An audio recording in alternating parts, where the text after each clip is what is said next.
The cursed blade. The red sun of Thalvaar slowly rose over the mountains, casting a warm orange light across the dry alien land. Wind moved gently through the tall blue grass.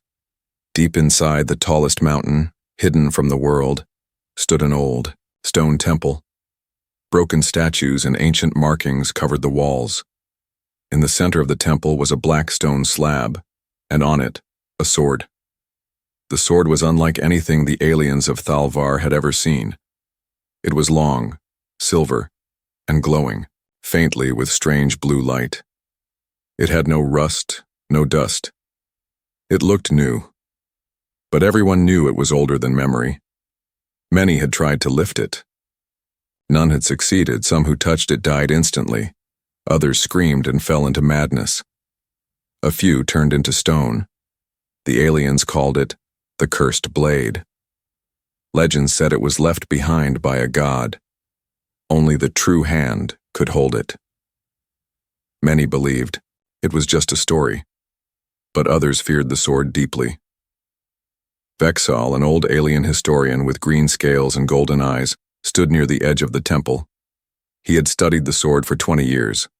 He never touched it. He only watched. Today, another warrior would try. The crowd waited in silence outside the temple. A strong alien fighter named Gronth stepped forward. He had 4 arms, dark armor, and was known for crushing stones with his bare hands.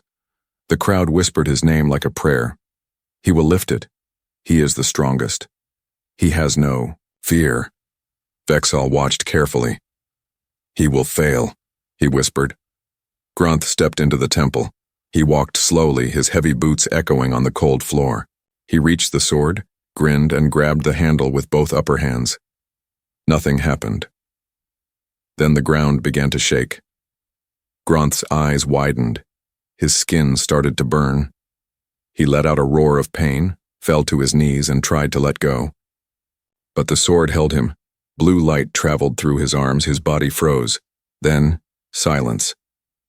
Gronth fell backward, his face pale and lifeless. Smoke rose from his hands. The crowd gasped. The warriors pulled his body out. He was the strongest. One shouted. If he can't lift it, no one can, cried another. Vexal said nothing. His eyes were fixed on something strange. Near the base of the sword, a small symbol had begun to glow. It was a shape no alien could read, but Vexal had seen it once before, in an old forbidden scroll. It was a human letter. Far away from the temple on the edge of the planet, a human ship landed, in the dust. It was small, silver, and marked with the Earth Federation's symbol. The door hissed open and a man stepped out. He looked up at the bright red sky and took a deep breath. Smells like rust and secrets, he said with a grin. His name was Jacob Rain. He was not a soldier, not a hero, just an explorer and part-time historian. His job was to study ancient alien places and collect forgotten knowledge. He looked around. The wind blew sand against his coat. His boots crunched on the dry ground. Let's find something old, he said, starting his walk toward the mountains. Inside the temple, the sword was quiet again. The blue light had faded. Gronth's body was gone. Fear had returned. Vexal stayed, behind after everyone left. He walked slowly to the sword but did not touch it. Instead, he knelt down and looked closely at the glowing symbol again. It was still there, faint but clear. He opened his old leather book and flipped through the pages. There it was. English, he whispered. Human language. His hand trembled. But how? The sword is thousands of years old. Humans only arrived in this galaxy 200 years ago. He stood up and looked at the sword with new eyes. What are you? He whispered. Outside the temple, the wind grew stronger, and far across the plains, Jacob felt something strange in his chest, like a voice, calling to him. He paused. He looked toward the mountains, unsure why he suddenly felt drawn to them. He shrugged. Maybe I'll start there. He didn't know it yet, but destiny had already chosen him, and deep inside the mountain the sword began to glow once more. The human arrives, The storm came without warning. Thalvaar's skies were usually dry and still. But as Jacob climbed the rocky path toward the mountains, the wind howled like a beast. Red dust flew into his eyes. Lightning cracked across the alien sky, blue and violent. He covered his face with his scarf and kept walking. There was no logical reason for him to go to the mountain temple. His scanners picked up no human signals, no energy readings, nothing valuable. And yet something pulled at his chest like a string made of whispers. Come. He heard it again, not in his ears but in his bones. Maybe I'm losing my mind, Jacob muttered. First week on Thalvaar and I'm already talking to myself. Still, he walked. In the temple, the sword pulsed with a strange light again. Vexal stood nearby, writing notes in his journal. His long, clawed fingers trembled. It glows only when death comes close, or when something ancient awakens, he whispered. He turned to an old scanner and adjusted the dial. A signal flashed across the screen, weak but clear. Human biosign, detected. His heart skipped. No, it can't be. Jacob climbed higher. The path turned narrow, carved into the side of the mountain. He paused near a cliff and looked down.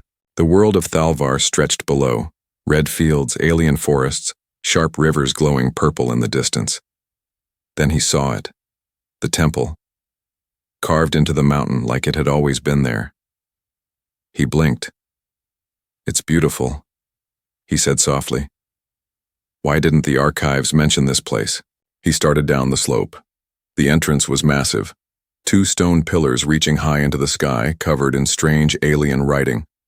Some of it looked familiar to him. Very old. Some symbols matched early proto-languages from the outer colonies. But one symbol scratched into the center stone stopped him cold. It was a letter. English. Okay. Now I know I'm not imagining things. The door creaked open as he approached, slow and heavy like it hadn't moved in centuries. He stepped inside. The temple was colder than outside. Darker, too. Light came only from the glowing blue lines along the walls. They moved slowly like veins pumping power. Jacob took cautious steps. This place, it's alive. He moved toward the center chamber, and then he saw it.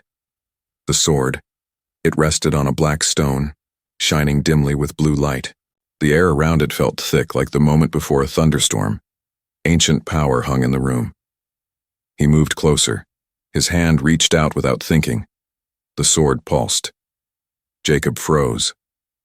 Something pushed into his mind.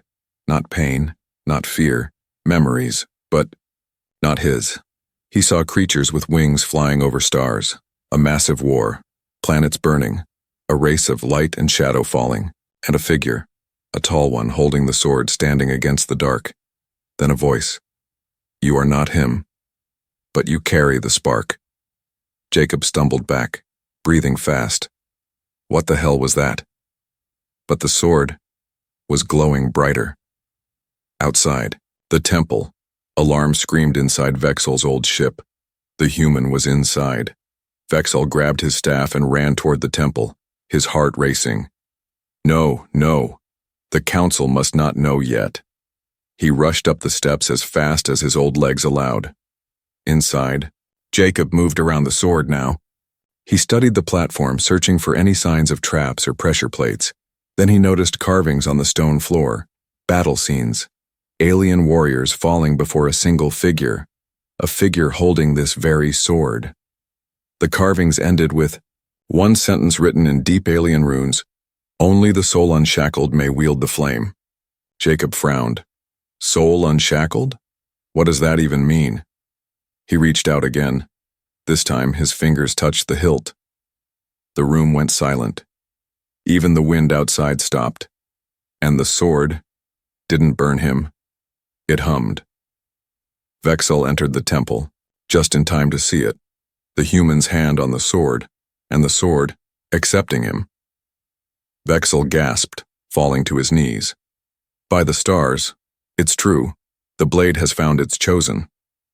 Jacob didn't hear him. He stood frozen, the sword now glowing in full blue light. symbols racing across the blade like fire. The ground shook. The carvings on the walls lit up. Something ancient had awakened. Jacob whispered, "I don't think I can let go." The sword tightened in his hand like it wanted to stay, and in that moment, far above the mountain, satellites began to blink. Across the planet, hidden machines turned their eyes toward the temple. The blade had sent a signal. The guardian had touched the flame, and nothing would ever be the same. The sword. Tests. It began with a scream, but not from Jacob's mouth. The moment he gripped the sword, the chamber around him changed. The stone walls melted into shadow. The carvings disappeared. The floor cracked beneath his feet. He looked up, but the ceiling was gone. Stars spun above, fast and wild, like the universe had twisted. And then, he was no longer alone. A woman stood in front of him. Tall, beautiful, but her eyes were empty. She held a blade that looked just like his. Her voice was soft, echoing like wind. "Why do you reach for what you do not understand?" Jacob opened his mouth, but no words came out. His voice was gone. She raised her hand, and suddenly the sword grew hot, too hot to hold. He dropped it, or tried to. It stuck to his palm, burning deeper. "You carry guilt," the woman said, stepping closer. "Show me." And just like that, the memories came. Jacob stood in a ruined city on Earth. Smoke filled the air. Buildings were burning. Civilians screamed in the distance. In his arms, a young girl, barely 10, lay motionless. Her skin was covered in ash, her eyes wide and empty. He fell to his knees. "I didn't mean to. I tried to." Behind him, soldiers shouted. Blasters fired. This was his past, his mistake, the mission gone wrong. He closed his eyes, ashamed. The woman's voice returned.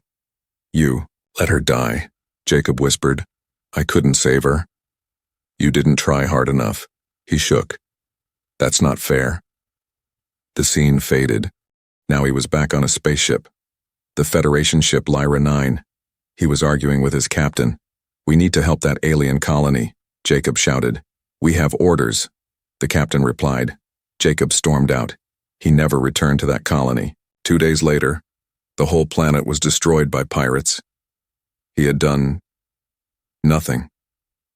Back in the dark chamber, the woman walked in a slow circle around him.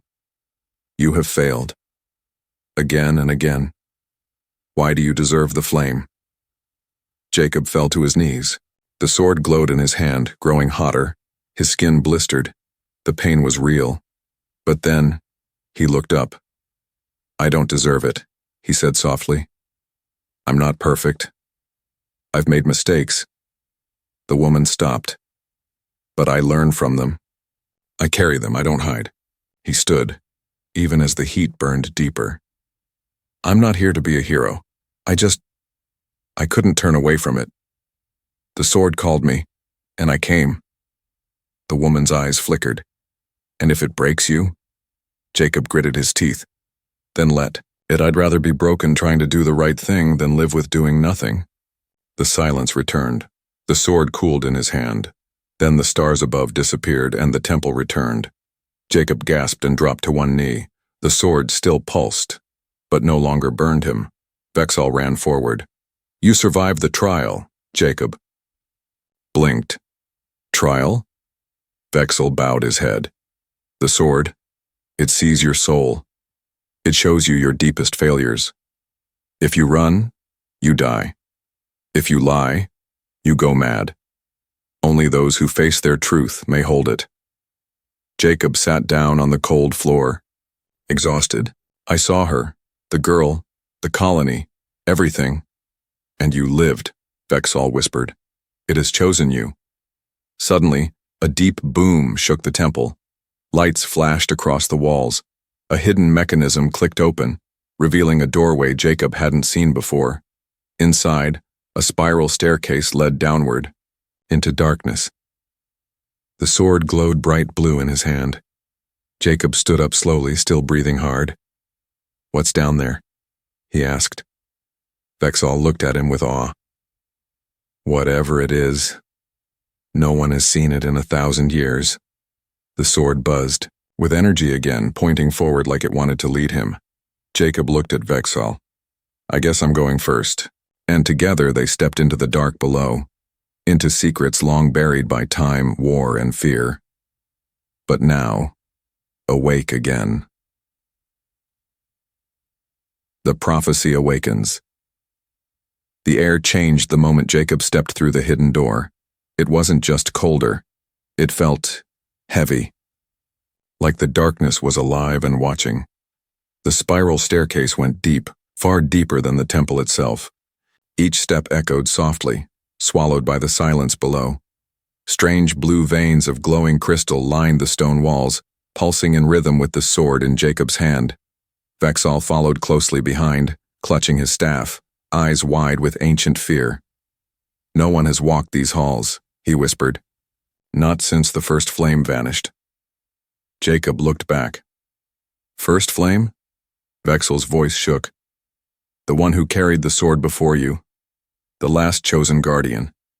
He disappeared into this darkness and never returned. Jacob nodded, slowly gripping the sword tighter. Let's hope I have better luck.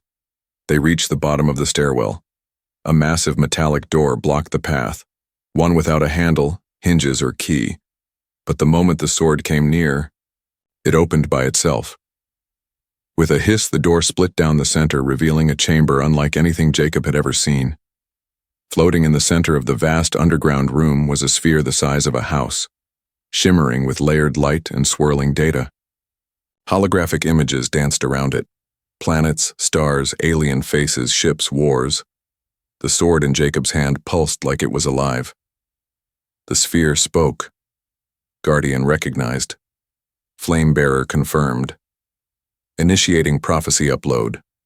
A beam of light hit Jacob in the chest. He stumbled back, eyes wide. The chamber vanished around him, and he was somewhere else. Jacob stood in space, but he could breathe. He could move. Below him floated Thalvaar. Above him, a river of stars. Beside him stood a woman made of starlight. Her face was kind but sad. You are late, she said softly, but not too late. Where am I? Jacob asked. You are, inside the flame memory, a living message left for the one who dares hold the sword. The woman lifted her hand and the stars shifted. Jacob saw a galaxy at war, ancient races with impossible power, ships the size of moons, planets torn apart like glass. In the center of it all, a figure with the sword fighting a great shadow. The flame was created to protect life, the woman said. But it cannot choose by itself. It waits for someone with a heart strong enough to resist its power. Someone who will use it with love, not hunger. Jacob saw the figure with the sword fall. The blade flew across space, landed on Thalvaar, and was buried. And so it waited. The image vanished. The woman looked at Jacob. Do you understand now? He nodded slowly.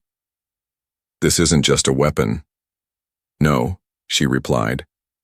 It is a test, a key, and a promise. Suddenly she looked up, alarmed. They know, she whispered. They've seen the activation. Jacob blinked. Who? But the stars shattered, and he was back in the chamber. Vexal grabbed him. We have to leave, now. Jacob's ears rang. The sword buzzed madly in his grip. What's happening? He shouted. Vexal pointed at the wall. Symbols were lighting up one by one. A silent alarm had been triggered. The council knew. High above the temple orbiting Thalvaar, a massive alien warship came to life. Inside, members of the Galactic High Council stood around a glowing screen. The image of the sword lit up in red. Touched it, a deep voice said. The human touched the flame. Another council member wearing purple robes stepped forward. He must be destroyed before he unlocks the vault. A third alien, eyes glowing, hissed, Send the hunters, kill him, and bury the sword forever.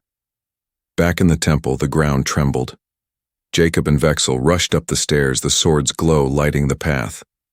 When they reached the surface, they saw black ships cutting through the sky, Council warcrafts. They weren't coming to talk. They think you'll use the sword, Vexel said, panting. They fear you'll take the power for yourself. Jacob looked at the blade in his hand, then at the sky. They're wrong. He turned and faced the burning clouds. But if they want to fight, I won't run. And in the sword's glow, he saw his reflection, not the man who once ran from guilt, but the one who finally stood for something greater. Hunted by the council, smoke rose into the sky like black fingers reaching toward the stars. Jacob and Vexal ran through the narrow stone valley below the temple. Behind them, fire burst from the mountain's edge as alien strike ships opened fire. Blue beams cracked the cliffs. Rocks rained down like thunder. They're not warning us, Jacob gasped, ducking under a fallen archway. They're trying to erase us. Vexel nodded grimly.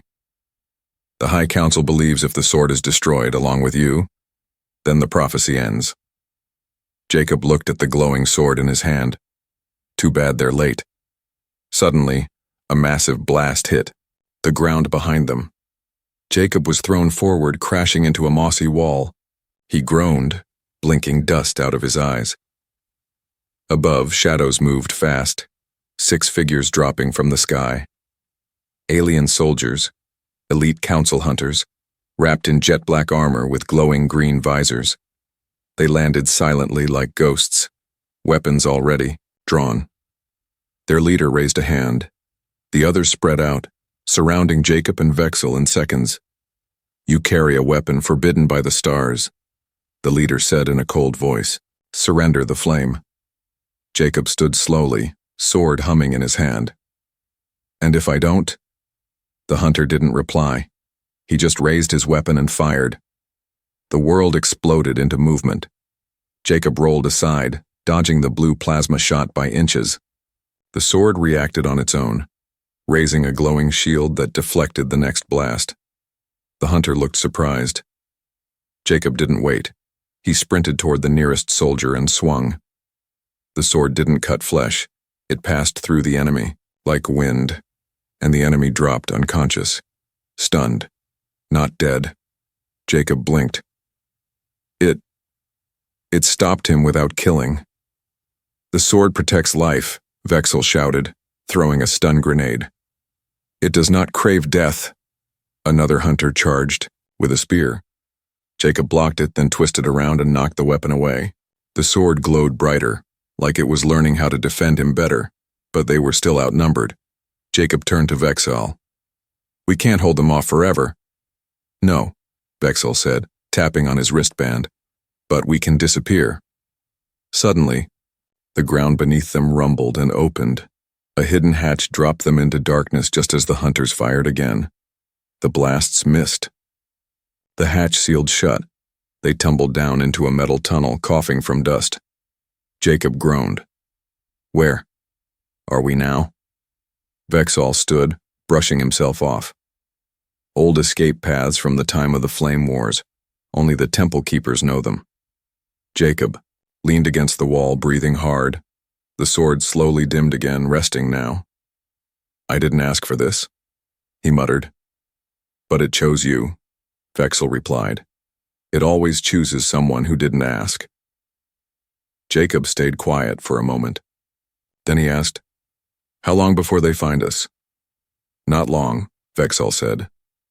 Their scanners will track your heat, your biosign, your guilt. Jacob looked up. My what? Vexel nodded slowly. The sword only binds to a soul carrying deep regret. That same signal will guide the hunters. Jacob's hand tightened around the hilt. So my worst mistakes are leading them to me? Yes, Vexel said softly. But those same mistakes are also what make you worthy. Jacob laughed bitterly. What a gift.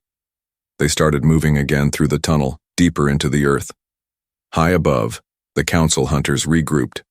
The leader knelt beside the scorched ground where Jacob had vanished. He used the sword defensively, one soldier said. He didn't kill, another whispered. The leader stood. Which makes him even more dangerous. He tapped his comm. Deploy the death hounds. No one escapes with the flame. Moments later, a ship door opened, and black beasts stepped onto the soil. Tall as lions with glowing spines and metal jaws, they sniffed the air. One let out a low growl and ran toward the mountain. The hunt had truly begun. Jacob and Vexel finally reached a hidden chamber. It was circular, filled with old machines, maps, and floating screens that flickered to life the moment they stepped in. "Welcome, Flame Bearer," a soft voice said from the ceiling. "Would you like to view the vault's location?" Jacob blinked. "Vault? What vault?" Vexel stepped forward. "The vault is what the sword guards. Not just power in, but a seed. A way to rebuild dead worlds." Jacob's eyes widened. "A terraforming device?" Vexel nodded. "Designed by the first civilization, it can revive a planet, heal it, feed billions." Jacob looked at the sword. "That's why they're scared." Vexel whispered, "You could bring balance, or total chaos."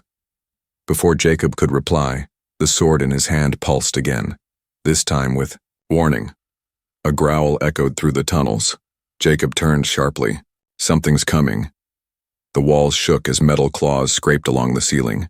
Then, red eyes glowed in the dark. The forbidden vault. The growl grew louder. Jacob turned slowly toward the tunnel behind them. Two glowing red eyes blinked from the darkness, then a second pair, then a third.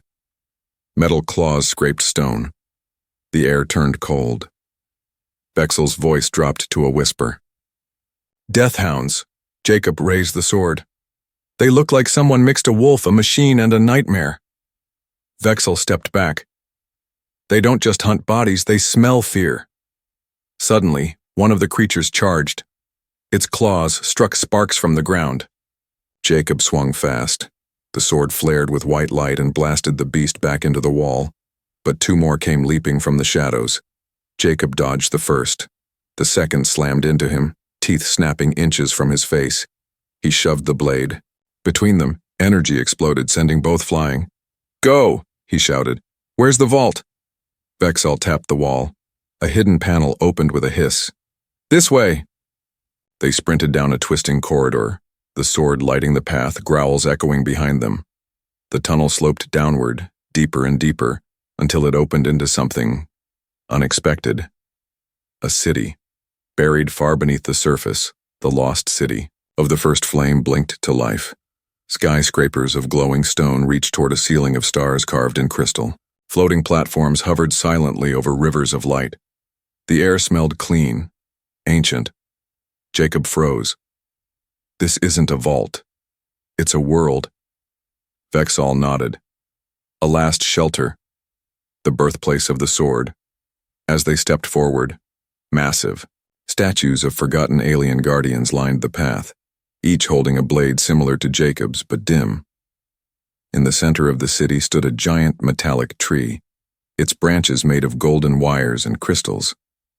At the base of the tree, a console. While Jacob stepped up to the console, the sword in his hand glowed brighter, then extended forward like it wanted to connect. When he touched the panel, a ring of holograms appeared, spinning fast, planets, languages, names of species long gone. Then a voice spoke. Flamebearer recognized. "Vault access granted. One world may be reborn." Jacob frowned. "Only one?" Vexel placed a hand on the console. "That is the burden. The vault's energy can only heal one dying world. One chance." Jacob's mind raced. Earth's oceans were dying. Colonies in the outer rim had run out of food. Refugee planets were barely surviving. He whispered, "How can I choose?" But before Vexel could answer, the ceiling exploded. A black pod crashed down, and from it emerged the lead council hunter, armor scorched but alive. Deathhounds followed close behind. The hunter raised his hand. "Step away from the vault, human." Jacob didn't move. "It's not just a weapon, you know that." "It's worse," the hunter growled. "Hope makes people rebel." Vexel stepped forward. "Let him finish the activation." The hunter raised his weapon. "Hope ends now."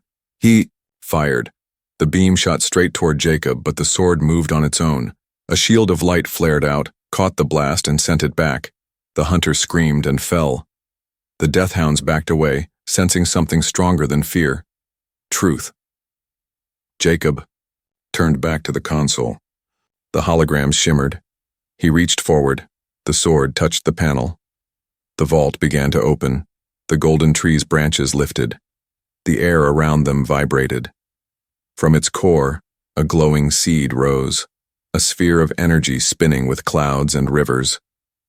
The world core, Vexel whispered. It holds the code of life. The system asked one last question. Choose your world. Jacob stared into the light. Earth? One of the starving colonies? A hidden planet no one remembered? He closed his eyes and thought of a world where he had once failed to save a girl, a world now covered in ash, a name burned into his memory. Thalvaar. He spoke the word. The system responded. Thalvaar selected. World reboot in progress. The tree glowed brighter, energy flowing upward into the stars. Jacob turned to Vexel. Will they come for me again? Vexel nodded. Yes, always. But now, you are not just a man. The sword dimmed softly in Jacob's hand. Its job was not finished, but it had begun, and far above, across the galaxy, the dead planet of Thalvaar trembled. Clouds formed, wind blew, and a spark of green broke through the black ground. Life had returned. The sword chooses Earth above the burned skies of planet Thalvaar. The clouds began to move. From lifeless ash came soft rain. From cracked soil rose the first green leaf in 1,000 years. The vault had done what legends said it could never do. It brought a dead world back to life. But Jacob Rain didn't celebrate. He stood silently under the golden tree, the sword resting in his hand, its glow now soft, thoughtful. His clothes were torn, his face covered in dust, and his eyes filled with something heavier than joy. Responsibility. Behind him, Vexel slowly walked forward, limping from the battle. You did it, Vexel said quietly. You chose a world that everyone forgot, a place where you once failed. Jacob nodded. I had to fix it. I owed her that much.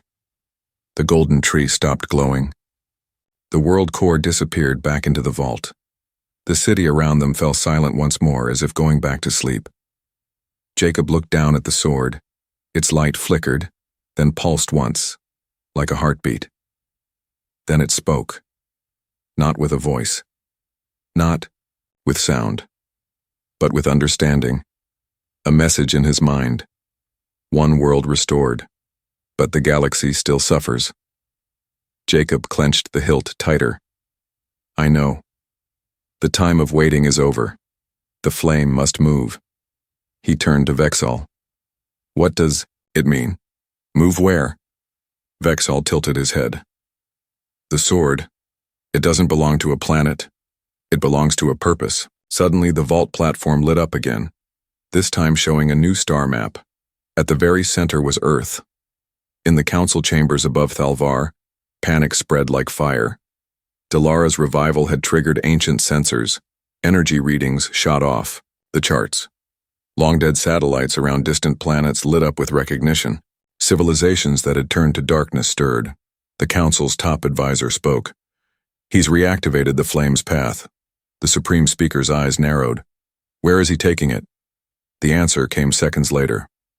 Earth, a commander replied. The sword has chosen Earth. The chamber fell silent. Then, rage. Back in the hidden city, Jacob looked at the map. His home world glowed softly on the screen. Vexel spoke slowly. The sword is returning to where it was born, isn't it? Jacob shook his head. No, I don't think it was born there. I think it's going there. To finish something. He stepped onto the floating platform beside the console. The golden tree lowered a new device, a small crystal with strange alien markings. Vexal handed it to him. A flame key. It will let the sword speak with the great machine scattered across the galaxy. Jacob took it, placing it near the sword's hilt. The two pulsed together and merged. Then, without warning, the sword's light exploded upward, into the air, shooting a blue beam into the stars above. Far above Earth's orbit, inside a secret human research station, alarm screamed. A technician dropped her coffee. "Sir," she shouted, There's a signal. Deep core frequency. Unknown tech. Origin. Flame-class energy." The station commander stood slowly, stunned. But the flame was a myth. "No, sir," she said, pointing at the screen.